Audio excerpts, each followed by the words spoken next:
Doctors, nurses, EMS workers, and all of our first responders are risking their own lives battling the coronavirus. One of them is Dr. Daniela Lamas, a pulmonary and critical care physician at Boston's Brigham and Women's Hospital. She is with us tonight. Doctor, it's good to have you here.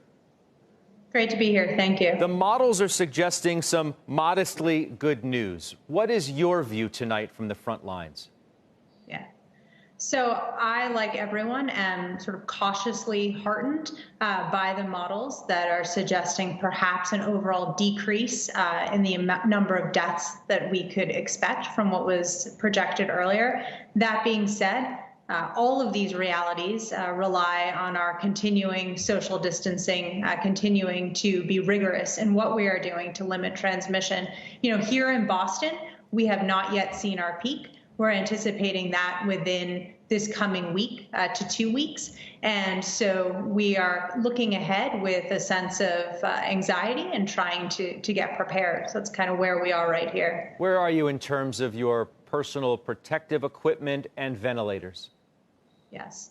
So in terms of personal protective equipment, I have seen shifts over time already. A couple of weeks ago, we were using N95s and changing them during the day. Then it got to the point where we had only one for a day, and we've recently received some more N95s, and so we are currently able to use N95s for all of our COVID positive patients. This wasn't true even just a couple of days ago. That's good to hear. Well, please continue. Forgive me.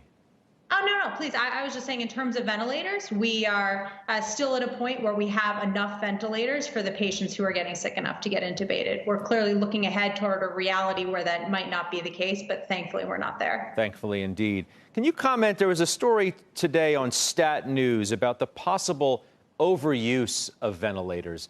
Perhaps patients who don't necessarily need to be put on one are. What are your thoughts there? This is a really interesting article, and I agree with some of the things that said in it resonate with our experience. Some don't. And so the premise really was that we are using ventilators early in these patients and perhaps too much. And so the first question, are we intubating patients earlier than we might in other patients? The answer there is yes. Because of the experience that we learned from China and from Italy, that these patients can start getting sick, needing more oxygen, and then can fall off a cliff, so to speak, can worsen very rapidly.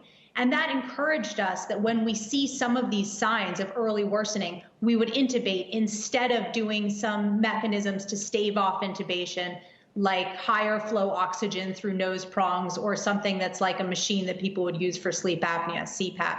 So we're sort of jumping over those and going straight to intubation, both for patient safety and for the fact that things like this higher flow oxygen and a CPAP machine risk aerosolizing coronavirus. So that risks, as far as we know, and this knowledge is a work in progress, that would risk having coronavirus sort of in the room, can get to healthcare workers.